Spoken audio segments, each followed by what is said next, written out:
So thank you everyone for joining us today for our talk entitled Preventing Another Genocide in Europe. This is part of a series of events the City Circle is organising to commemorate the events of what happened in Srebrenica 21 years ago as part of Srebrenica Memorial Week. A group of us from the City Circle went on a delegation along with representatives from several other charities to Bosnia earlier this year. We visited Sarajevo, we visited Srebrenica, we saw some of the work the ICMP are doing to identify the remains of those who were killed in the genocide. So we're very fortunate today to be joined by two guests.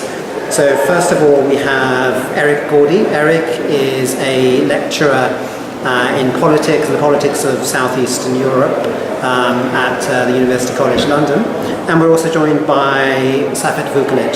So Safet is a survivor of ethnic cleansing in Prijedor in western Bosnia.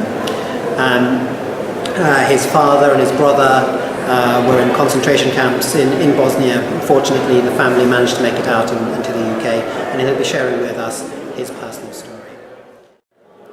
So one of the things that people always begin talking about when they talk about Srebrenica is the discourse on denial and different kinds of denial. I've done a lot of research on this, and denial is kind of a complicated and fascinating phenomenon. It's not limited to just denying the facts. It's a creative process, and it responds to new facts and to new limitations. So one of the things I've tried to do is to trace the development of denial and the way that it shifts from denying the facts to shifting context, to providing justifications, to saying that one set of crimes is justified by a certain kind of experience. And what you've got by now is this denial discourse about genocide that is very deeply rooted. Talking all you can about denial discourse, the other thing you have to recognize is that denial discourse isn't the only discourse that's out there. There are a lot of efforts to try to encourage communication and resolution and even apology. I think one of the reasons for this, the reason the denial discourse had to be creative and the reason there's a movement against the denial discourse is because you look at the scale of documentation produced by the perpetrators, but not only by the perpetrators, by investigators, by people who gave evidence in court.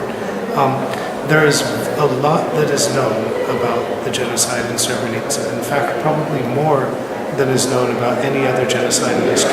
Everything has been documented. The difficulty with the information that's available is that it's available, but it is not accessible. We've got these transcripts of testimony that go for thousands of pages in the archives of the International Criminal Tribunal. And they're a hugely informative resource, but nobody has the several months that it would take to read these transcripts. So one thing we can see now is a lot of people making an effort to take this material, to edit it, to digest it, to bring out the main points, to make it accessible. This is fantastic work, but you've still got some missing elements. What's really holding back a general process of recognition and of honest discourse about the past is an atmosphere of fear, is the feeling that different ethnic groups are opponents of one another rather than being in cooperation in a similar project. I think probably also a lack of will and a lack of engagement among the most important institutions in politics, in culture, in religion, and in education. But we really need to have these institutions involved, and we need to have communication among people in the different groups to get anything going. After living together and growing up with children of different religion and not knowing really religion, equal with what religion, we ended up being told during the war as Muslims, or non-Serbs rather, so Muslims, Catholics and other religions, we should wear white armband for our protection. We know that that's exactly the kind of thing that Jews were going through in the Nazi Germany, and it was happening to us. And we couldn't believe that we were being asked to do that, but that's what happens when nationalists come into power. Eventually they want to show who's different, and it just makes it easier for other people to discriminate against you. I still can't believe that this was happening in Europe in a way all over again, after saying no more, never again. And we've had Srebrenica, Prijedor and other parts, and we again say never again, but it keeps happening. And we need to talk more. We need to make sure people know what follows. It's not just war stops, goes back to normal. It leaves marks, and people lose their loved ones.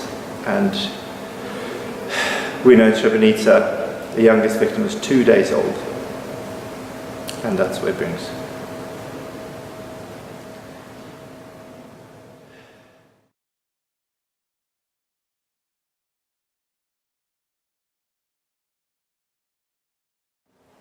I am a little girl, 5 years old. I should be 25, but I was killed, and since then time has stopped for me. I live in Potocari, and I am not alone. There are many of us here.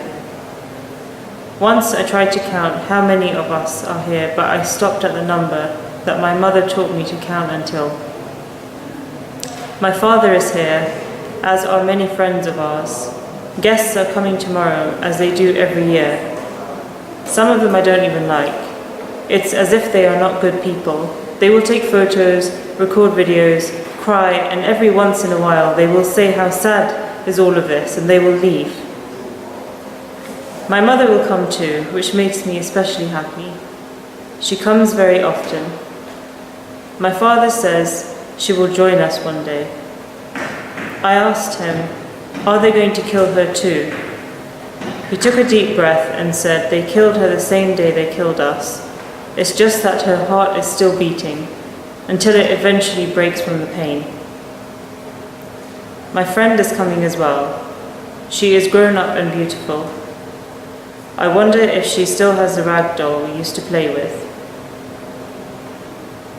Father says that her father was killed as well, but she doesn't know where he is.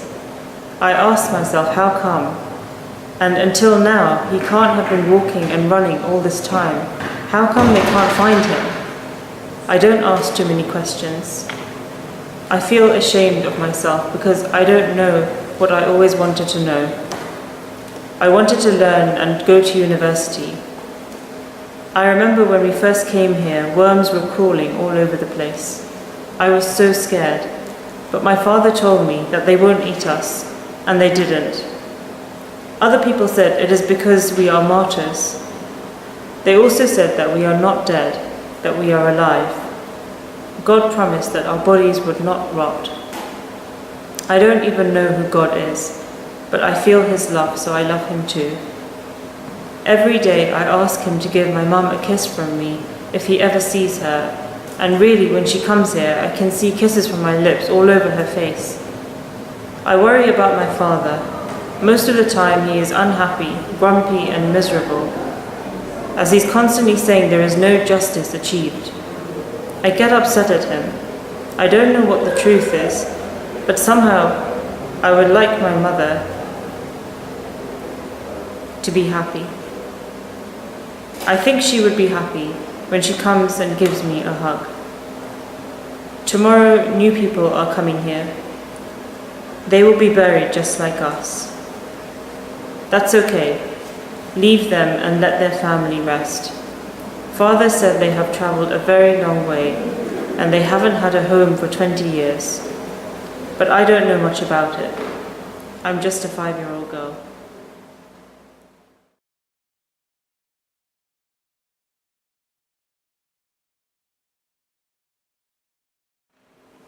Today, my father would be 58 years old, enjoying life. He would be enjoying life with his wife of 36 years and his best friend, his 3 children, 2 grandchildren, his sisters, his brothers, his family, work colleagues and his friends.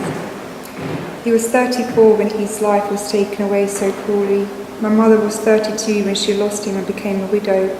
My sister was 11, I was 7.5, and my brother was 5.